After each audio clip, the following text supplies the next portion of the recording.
ఇక పశ్చిమ బెంగాల్లో ఉద్రిక్త పరిస్థితులు నెలకొన్నాయి. టీఎంసీ నేత షాజహాన్ ఇంట్లో దాడులు నిర్వహించడానికి వచ్చిన ఈడీ అధికారులపై స్థానికులు దాడికి దిగారు. ఈడీ అధికారులు తలలు పగిలాయి, కార్ల అద్దాలు ధ్వంసమయ్యాయి. నార్త్ 24 పరిగణాల జిల్లా సందేశ్ ఖాళీ ప్రాంతంలో ఈ ఘటన చోటు చేసుకుంది.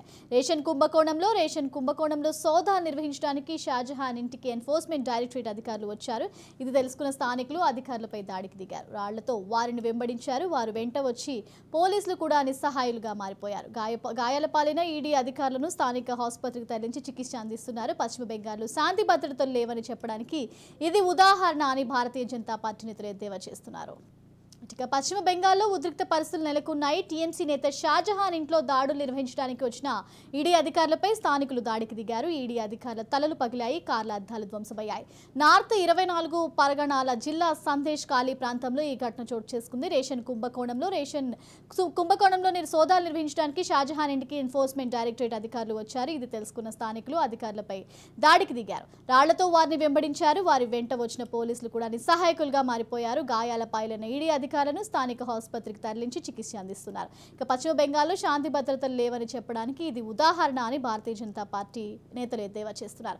ఓవరాల్ గా ఈ పశ్చిమ బెంగాల్లో జరిగిన ఘటనకు సంబంధించి మరింత సమాచారం మా ప్రతినిధి మానస్ లైవ్ ద్వారా అందిస్తారు. మానస్, చెప్పండి. ఇక పశ్చిమ బెంగాల్లో టీఎంసీ నేత మనం చూసుకుంటే షాజహాన్ ఇంటి మీద ఈడీ సోదాలకు వస్తే స్థానికులే గొడవ చేసినట్టు తెలుస్తుంది. అటు చూసుకుంటే కార్లు పగిలినట్లు అలాంటి దృశ్యాలు కూడా కనిపిస్తున్నాయి. దీనికి సంబంధించి డీటెయిల్స్ ఏంటి?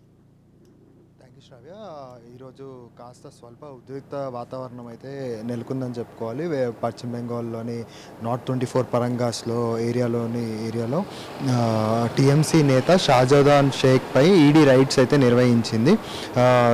ముఖ్యంగా చెప్పాలనుకుంటే రేషన్ స్కామ్ అంటే వెస్ట్ బెంగాల్లో 2011 నుంచి 2021 వరకు 10 ఇయర్స్ పాటు రేషన్ స్కామ్ జరిగింది అని ఈడీ అయితే బలమైన వాదనలు ఎప్పటి నుంచో వినిపిస్తుంది. గత కొద్ది నెలలుగా ఈడీ రైడ్స్ రైస్ మిల్స్ పైన, రైస్ ఫ్లోర్స్ పైన, చాలా మిల్స్ పైన, ఫ్లోర్స్ పైన ఈడీ రైడ్స్ కంటిన్యూస్గా జరుగుతున్నాయి. వెస్ట్ బెంగాల్లో మనం చూసుకున్నట్టయితే అక్టోబర్, నవంబర్ నెలల్లో కూడా అక్కడ ఉన్న ఫుడ్ సప్లై చైన్ అధికారులను కూడా కొంతమందిని విచారణ చేయడం అయితే జరిగింది ఈడీ. అయితే ఆ కేసులో భాగంగానే ఈరోజు షాజుద్దీన్ షేక్ని విచారించడానికి తన ఇంటిపై అధికారులు సోదాలు నిర్వహించడానికి వచ్చిన సందర్భంలో దగ్గర 100 నుంచి 200 మంది స్థానికులు అదే గ్రామానికి సంబంధించిన విలేజర్స్ అందరూ కూడా దాడి చేయడం, రాళ్లతోటి వాళ్ళ కార్ అద్దాలు పగలగొట్టడమే కాకుండా ఈడీ అధికారులపై కూడా దాడి చేయడం వల్ల ఈడీ అధికారులు కూడా గాయపడ్డారు. సో వాళ్ళకి చికిత్స అందించడానికి వాళ్ళని దగ్గరలో ఉన్న హాస్పిటల్ కూడా తీసుకెళ్ళొచ్చు. అయితే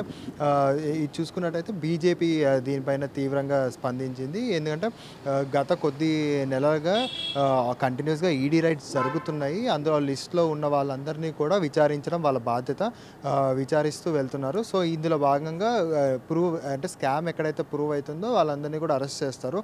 దీనికి అగెనెస్ట్గా కావాలని జనాలను రెచ్చగొట్టి వాళ్ళని విలేజర్స్ ముసుగులో ఉంచి ఈడీ అధికారులపై దాడి చేయడం అనేది అమంజసం అని చెప్పేసి మన బీజేపీ నేతలు అయితే స్పందిస్తున్నారు దీనిపైన. అయితే రేషన్ స్కామ్ గురించి చూసుకుంటే దగ్గర 30% అంటే పబ్లిక్కి న్యాయంగా పబ్లిక్కి అందాల్సిన రేషన్ బియ్యాన్ని దగ్గర 30% వరకు దారి మళ్లించి ఓపెన్ మార్కెట్లో అమ్ముతున్నారు అనేది ప్రధాన ఆరోపణ.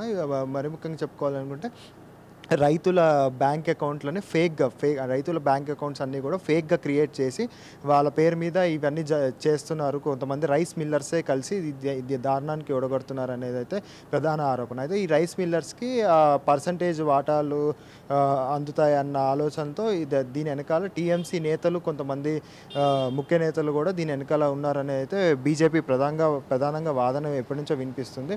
అదేవిధంగా ఈడీ అధికారులు కూడా ఇదే వాదంతో వాళ్ళపైన దాడులు అయితే నిర్వహిస్తున్నారు. Right, thank you Manas for this live updates.